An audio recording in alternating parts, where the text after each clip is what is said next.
Well, here we are in a post-Christmas afternoon, early afternoon. Outside, the wind and the hail are slicing down like electric needles, and occasional break of sunshine, but a beam of sunshine all the way from Donegal. I give you, ladies and gentlemen, PAT+JUDE. How's it going, Jude? That's about. Hey, after that for an intro? I better say something interesting. Oh, hey, by the way, I was just listening. I was leaving my son up there in Newton, and I was coming back down, and the weather forecast says there's a yellow rain warning for Donegal, Sligo, and Leitrim. I think it is. I think there's another county. I think he said 4. But Jude, this morning, our house is quite high up. We rarely see water lying, but there's water lying outside our door today. Oh God! And I was noticing one of the fields. I've never seen water lying in it because it's at a slope, but there's water lying in it today. So I'm telling you, it's been. By the way, you start to wonder, where does all the rain come from? Because this last month it has basically rain non-stop. Yeah, and wind too. But then you see, compensating for that, the fact that we haven't got really cold snaps. Anybody who's not convinced of weather, not the weather, but the whole climate crisis, all they have to do is look out their window. It's happening. It's happening here. It's definitely changed. Absolutely. Anyway, let's have a look at some of the things that are happening, Pat. Oh, first of all, did you have a good Christmas? You have 10 seconds to tell us. Sort of quiet Christmas. Myself and my wife and my middle son were up with my youngest son, or our youngest son, and for Christmas Day. He's got 3 kids, and it was, the kids were really, they're all under 6, so it was good crack, and everybody was running around and their new toys, and they were all excited. That's right. As you told the story, tell it again, Pat, about the guy coming out of the pub or of the off license. Oh, I always enjoyed that one. The famous one of the boy walks out of the off license. With the 3 bottles of brandy, the 4 bottles of whiskey, the 2 vodkas, the 2 gins, and a crate of beer. And he looks around at his mate and he says, "Jesus, if it wasn't for the kids, would you bother?" I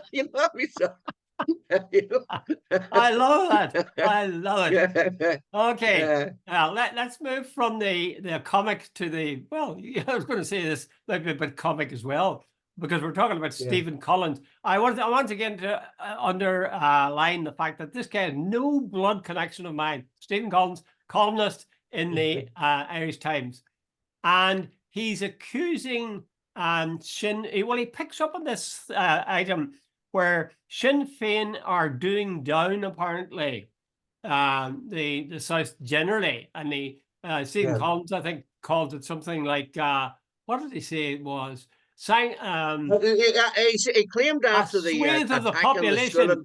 A swathe of the population believes they live in the hellhole, but the evidence suggests otherwise. Well, he might not have that headline, but somebody did.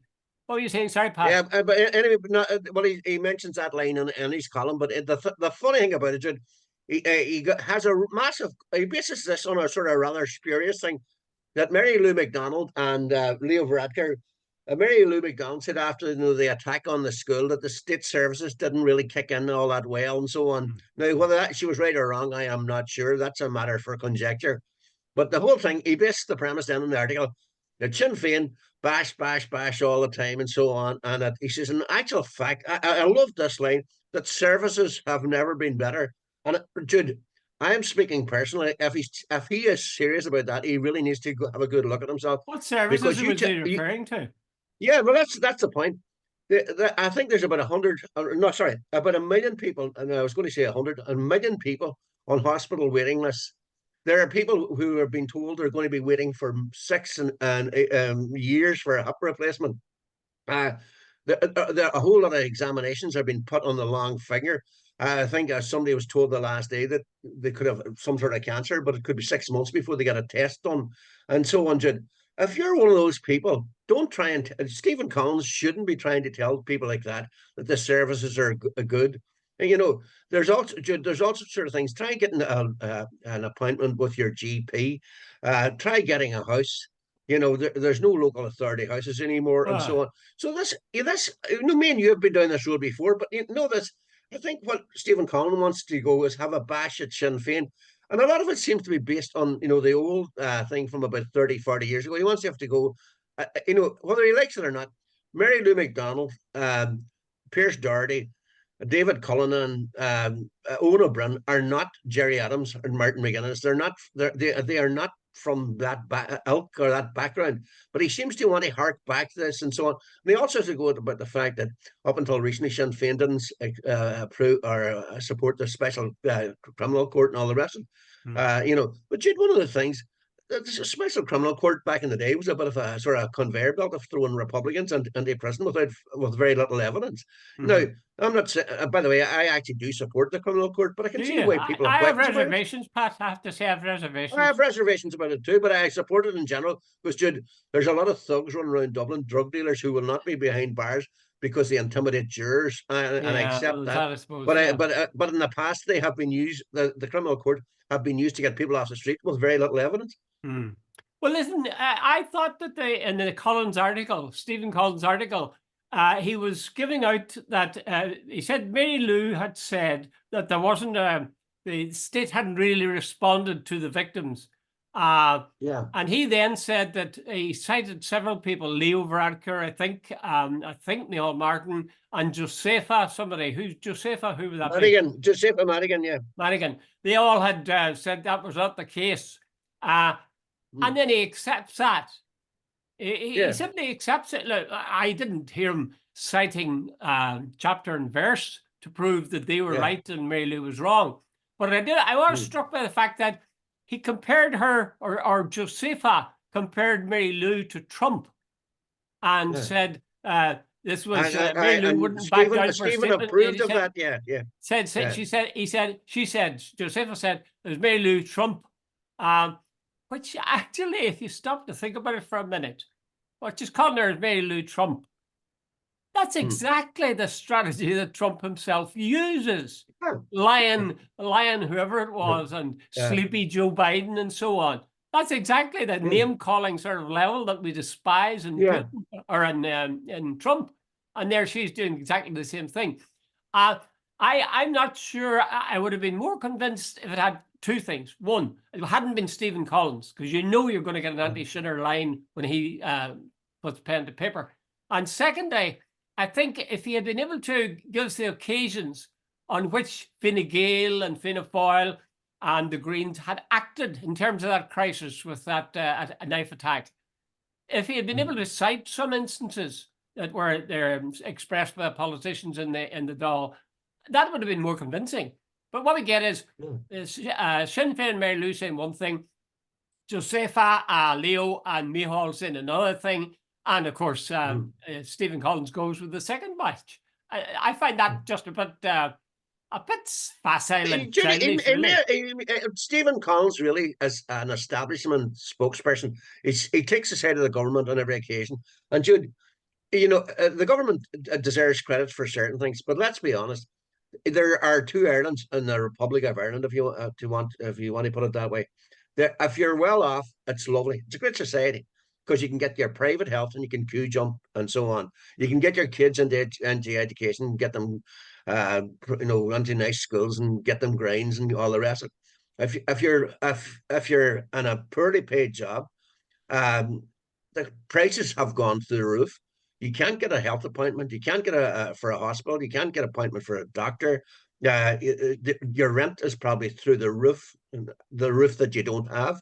You won't be able to get a house. You sort of go around that circle and say, wait a minute, what's so lovely about living on, maybe having to move back in at 30 years of age with mum and dad and so on. Jude, there are very much two Irelands.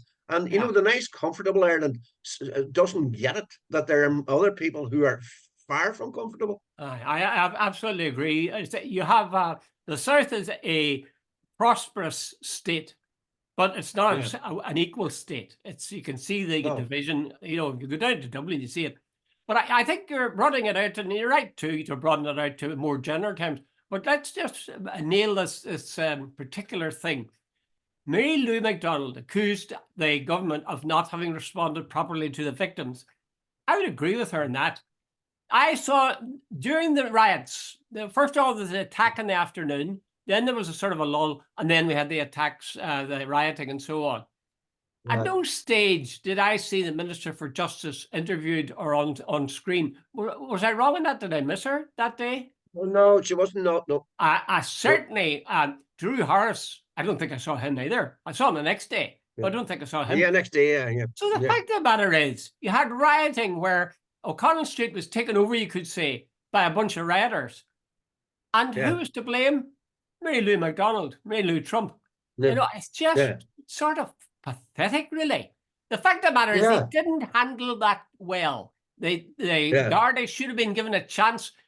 From what I'm told, they were ill-equipped, they were ill-organized, and the finger must point at the person who's running the show, and that's our friend Drew Harris. Yeah. Now, what I think all the time, Jude, is that this sort of thing, you know, Stephen Collins as basically a cheerleader. I don't know whether it's Fianna Fáil or Fine Gael, but you know, if he builds a whole article on Mary Lou McDonald having a go about the response in regard to, firstly the attack. She said about the school that they didn't get the service, you know, and so on. Now, Josepha Madigan and various others said within 24 hours they state psychology service and all this. I don't know whether that's true or not, but I know to base a whole article about a political party on his opinion on how the state responded is a bit ridiculous. I would like a hell of a lot more than that, and I would like, and as well as that, you always should. You know, the one thing in years ago they said about the people of Derry, that they were so politically aware. When a politician said someone, people of Derry would go, but he didn't say this. Well, Stephen Collins, he didn't address the thing about the waiting lists. He didn't address the things about, you know, the poverty and the deprivation.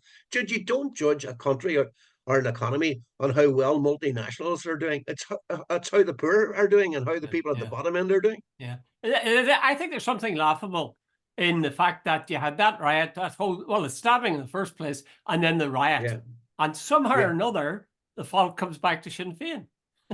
Because they criticise. By the way, Jude, at the time I remember thinking this is not going to play well with the establishment. Oh no! Because when Mary Lou did have a bash, because I'm sort of saying it's an easy one. You could see how the PR would go. There's going Sinn Féin bashing our Gardaí who were out fighting last night against these thugs and rioters and so on.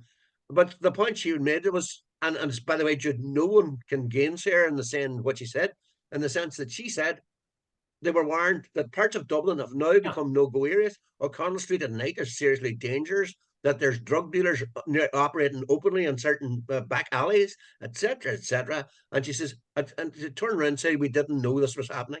And the Gardaí should have been more prepared. They should have had the equipment there when they came to it. It should have been organised. They weren't sending out into the country for people to come in, Gardaí to come in and organise themselves, essentially. Well, in fairness to Mary Lou, she said she was she was supporting the ordinary Garda against what happened on the night. But she said the people who the management should have been better prepared, and that's a fair point. People gloss over this thing about the fact that the rank and file Gardaí, 98% of them have no confidence in the man who runs the organisation. That's nuts. And that must be unprecedented. I can't think of any other circumstance where you'd have the head of the CEO, so to speak, of an organisation, and 98% people don't have any confidence in them. When I was editor of the Journal, if 98% of the staff went to the people who owned it and said they had no confidence in me, I'd say I'd be looking for a new job.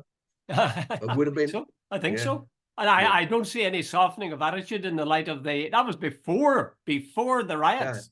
Anyway, let's move to another subject, which is kind of funny. This is our light one. This is a light number now, Pat. Did you read the article about border change that was suggested in the 70s? Yeah. That was pretty good, I thought. Jude, you know, I don't even know how they were going to change what all of Fermanagh, all of Derry City, the East Bank, West Bank, Strabane, Omagh, was it parts of South Down as well? That's correct. You know, South Down, Castlederg, Dungannon, Cookstown, hinterland of Tyrone, South Down, and South Armagh. And they leave the rest, leaving County Antrim the only intact county. Only county of all the counties, the 6 counties, the only one left intact would be County Antrim. And Jude, I was thinking to myself, I know people, and maybe it was only a position thing, a sort of strategy paper, what would happen if. But I had to laugh. Jude, they reckon it would cost at least 6 billion in today's money, and the chances of it happening peacefully would have been nil.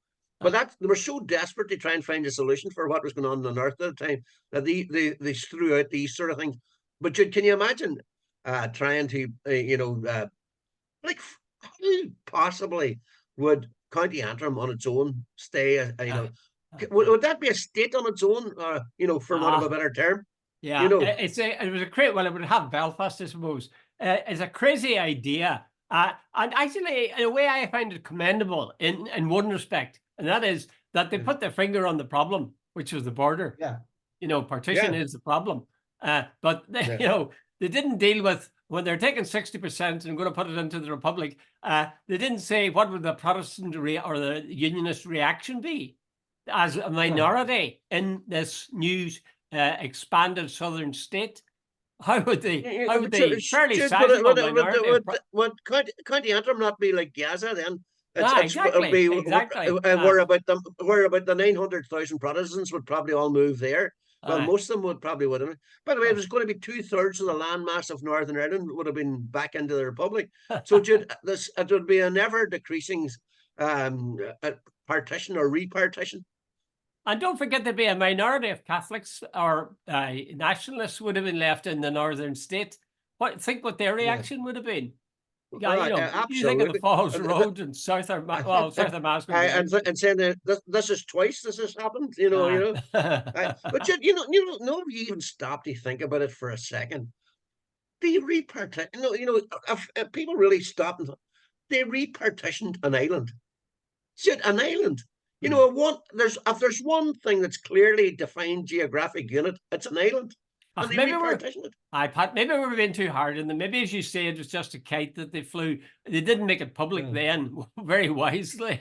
You can see why. the thing is sort of daft, and it sort of shows the kind of, I suppose, it springs out of not having thought about this whole question in the first place. They shelved partition for 50 years or more. Remember Glenn Barr? We've talked about it before as well. I think his document was called Common Sense.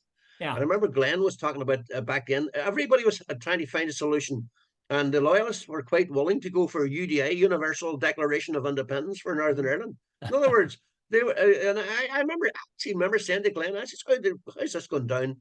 And in the loyalist clubs, and he's just going down well. And I was going, I know their God, does that work? But anyway, I never went any further, so I don't know how well it was going down. But I remember, I'm quoting Glenn Barr, not myself here. Yeah, I'd have sympathy with them in that, because I think most unionists realize that they really don't have too much in common with the rest of the UK.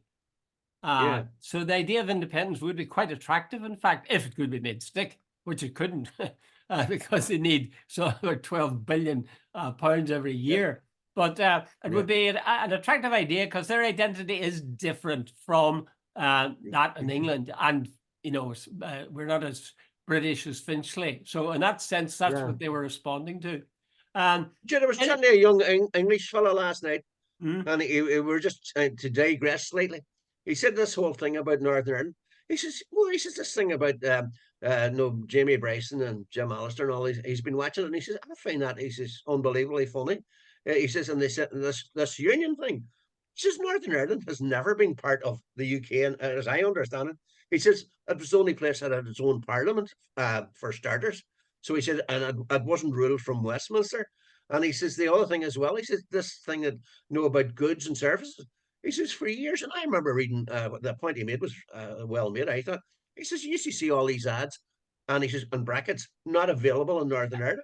He says, Northern Ireland was always different. So he says, what they're saying now, we want to be fully encompassed into the UK and all the rules apply. He says, a lot of the financial services years ago simply didn't apply in Northern Ireland. That's right. Well, I mean, again, you hear announcements. I mean, this is before even the Brexit. where they'd make references to something that would apply to England and Wales and also Scotland. But there was no mention of the North of Ireland. It just was, sort of, they raised it in their heads. Anyway, let's not dwell in something sort of which was never realistic. It was just a wild balloon that somebody in the Department of Foreign Affairs one afternoon was feeling his indigestion, maybe, and says, try this one. Okay, let's move to the topic. I know we've beat this one a lot, but I think it requires a little bit of looking at, and that is Gaza and Palestine, the West Bank, Israel. I gather from today's paper that the EU has imposed a travel ban on people from, is it Hamas or is it Palestine? No, on the people in the West Bank. It's the Jewish settlers and all that sort of stuff. They've imposed a travel ban. So what do they mean by that? Travel in the EU? Jude, you know, someone that's like the equivalent of sort of going out to catch water with a net. It's a meaningless thing, you know, what they've done. Like there's I think they're trying now to recoup whatever the word is, lost ground. No, because the EU was so pro-Israel at the start, was so unbalanced. They're now saying because there's settler violence, there's considerable settler violence in the West Bank. They call it Judea and Samaria, by the way. And that I think there's something like 150 deaths, something like that, since October 7th. And by the way, this is not Gaza. And this is sort of the West Bank. Absolutely, I noticed that. And it's a lot of it's settler violence, supported, by the way, Jude, very clearly supported by the IDF. But no, the most moral army in the world wouldn't possibly do that. But anyway, the bottom line is the EU are now saying that the settlers, that the violence by settlers has to be stopped.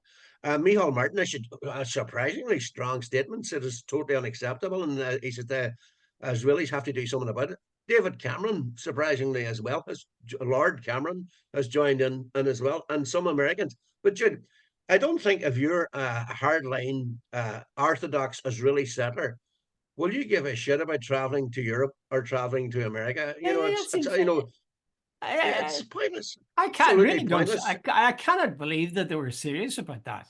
I mean, that must be the last thing on the minds of Israelis or settlers or anything else. I want to do a trip to Paris over the weekend. For God's sake, I mean, no wonder. Like Michal Martin said, we should go further than travel bans if the violence persists.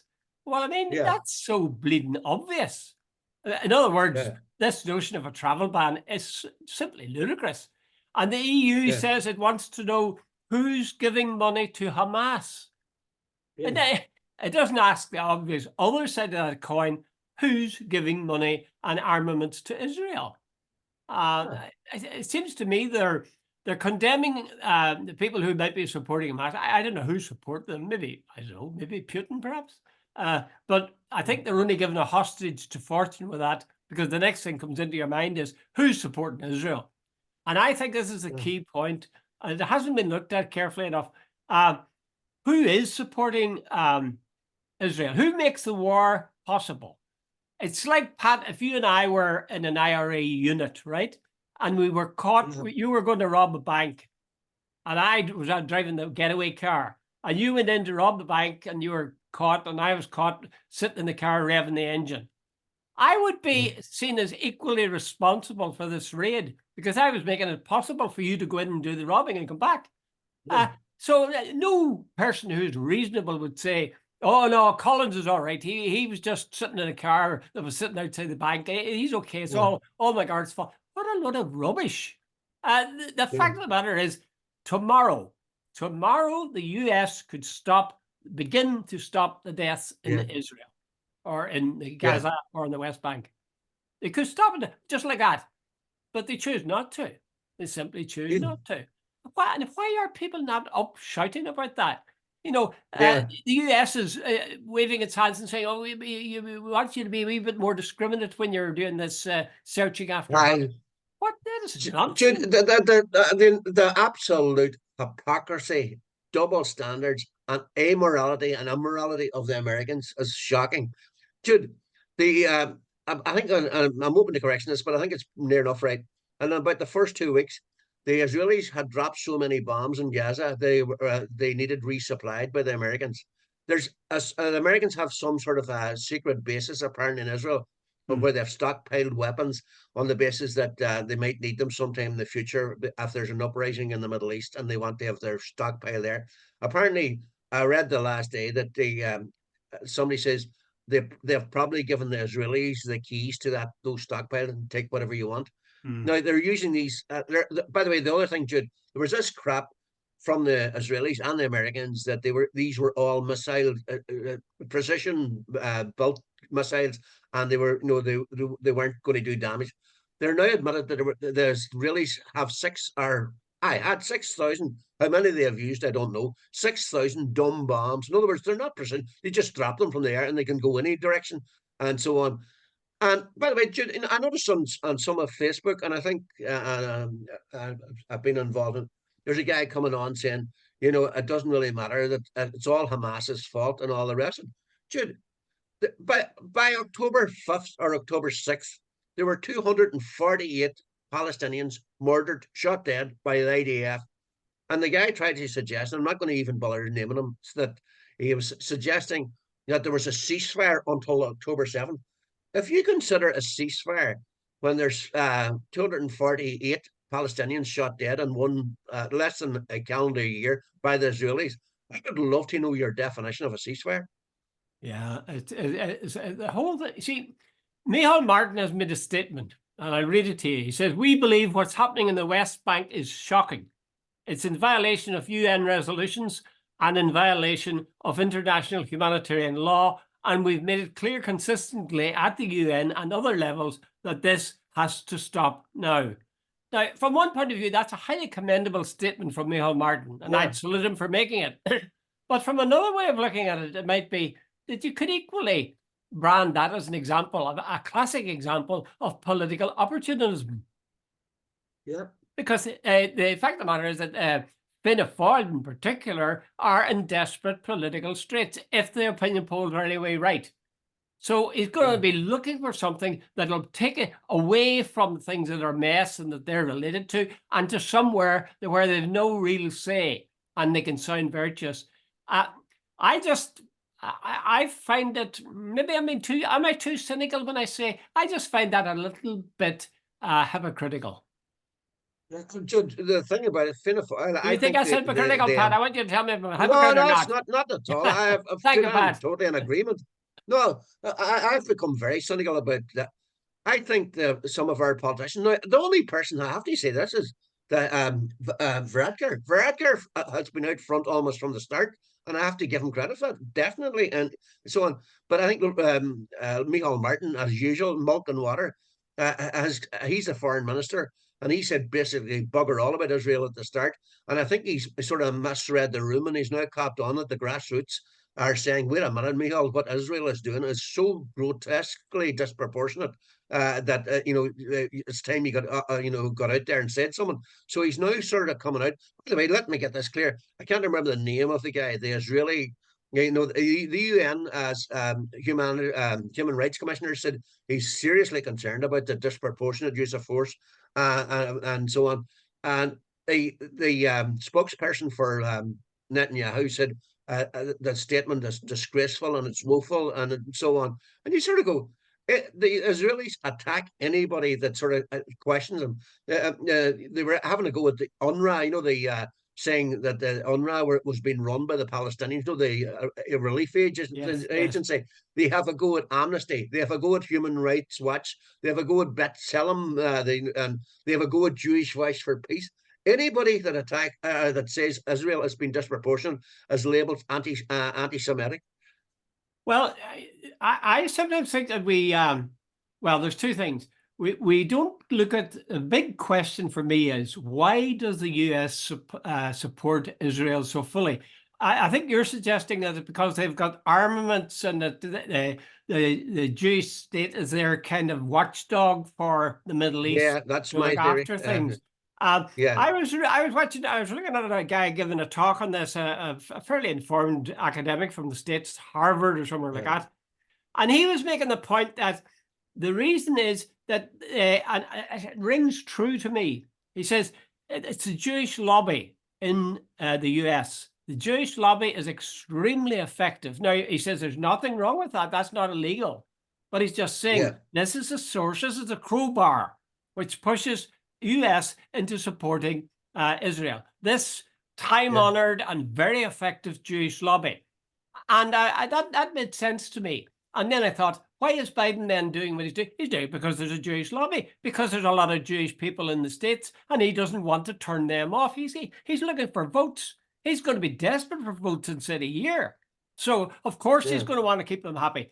But this guy made another point. And he said there's another group of people about twice as big as the Jewish population in the US. And guess who they are? Evangelical Christians. Oh, yeah, that's right. Evangelical Christians who believe that the Jewish people are entitled to land. Historically, it's in the Bible. God has given them this land. And these people, anybody who would speak out against Israel wouldn't get a single vote from them. Now, much of their vote will probably go to the Republicans anyway, but it'll most certainly go if Joe Biden speaks up and says anything too bad about Israel. So that I found both those interesting. I suspect. Well, I think we talked about the fact that there'd be a Jewish lobby, but I hadn't heard this notion of evangelical Christians before. I might have heard of it, but I didn't think about it. These are the people who believe that the second coming of Christ can't happen unless Israel is free and all the rest of it. They have also basically said the Palestinians have no right. But there's one other thing, Jude, you left out of that. You're talking about AIPAC, by the way, and I can't remember. I think it's Talib. She's one of the few Palestinian American representatives in the House of Representatives. Anyway, there's a guy come out there quite recently, and he's on the record. And there's another guy who's come out shortly after. He was offered 20 million quid to stand against Talib by the AIPAC. And AIPAC then said the guy who offered the 20 million was not a part of their organization, but he has been known to be a Jewish supporter, lobby supporter, and so on. But you see, AIPAC is a loose affiliation. So if anybody steps out of line, they can say, oh, he's not a member, because there's no such thing as members. They're all it's a grouping. So it's all right. But there's been now 2 cases where anybody who's spoken out about what's going on in Palestine or Gaza has moves have been made against them. And you have to ask yourself the one very simple question. Of all the big American heavy hitters, not one has raised a massive question about what's going on. If Russia was doing what Israel is doing, if China was doing what, if Turkey was doing what, there would be a massive shitstorm in the media, outcry about what's going on. And American media is basically silent. But you notice that in terms of, you're talking about Russia, you notice that alongside condemning what Russia's doing, they've been applying economic sanctions to Russia, right, left, and center. Have you heard anybody saying anything about economic sanctions or boycotting? Everybody admits now that what you have in Israel is an apartheid state. Just as surely as South Africa was an apartheid state, so Israel is today. What was it that brought about change? Government, Jude. There was two things changed, I think, in South Africa. One was the indigenous people rose up and just simply wouldn't take it, and they fought back. The other thing that brought them to their knees was economic sanctions in the form of people didn't buy their products. So I was looking at a thing today, and they were saying, if you wanted to help, there's no good talking about this. Help people by looking up on the internet. What are the products that are coming from Israel, or what are the products that are funded by Israel? And they mentioned 3 things that we've all heard of. They mentioned AXA, which is this big insurance company, I think. They mentioned HP, which is not HP Soft, but the computer people. And they mentioned Siemens, which is also a big electronic company. Now, if they are linked with Israel, and if people have strong views in Israel, then they should be acting on that and not buying such products. and it should be organised. And I cannot understand why people who feel strongly about it, especially political leaders, won't tell people to get organised and don't touch these products. If you can't get the government to do something, you can do something at a private level. Boycott them. That's right. That's right. That's a very gloomy note in which to end, Pat. Are you Right. going to have a, Anyway, a New Year's Eve Happy thrash? New Year. I was asking you, are you going to have a New Year's Eve thrash? I should not have enough thrashing. I don't think I need any more. I Christmas has know, been I a am long the same, Christmas. Pat. I was very disappointed that